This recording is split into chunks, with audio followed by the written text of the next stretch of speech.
That's purely thinking with emotion. It never works out. It's just not the right way to look at investing in property.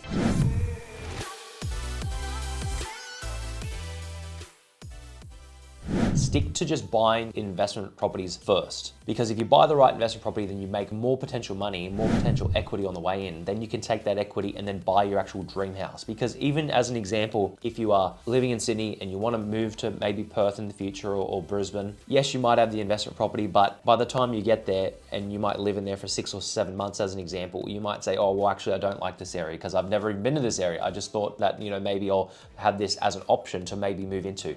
That's purely thinking with emotion. It never works out. It's just not the right way to look at investing in property. I would highly recommend, if you're thinking that you might move to the location in the future, get that out of your mind, because you're going to have better results if you stick to just investing in property first and taking emotion out of it, because that way you can actually focus on making sure the property is under market value, making sure it has a good rental yield, making sure it's going to have that long-term capital growth. Another way to look at it, which doesn't make sense to me, is that you're not even sure if you move there yet. So you're basing your entire portfolio, your entire financial well-being on a if, but, and maybe that you might move there.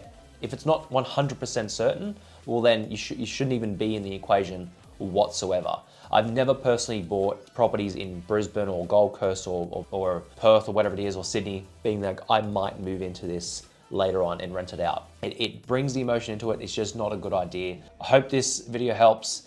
I wish I could elaborate more, but I think we'll wrap it up with that. Thanks for watching. If you have any questions, comment below, and I'll see you in the next video. Bye for now.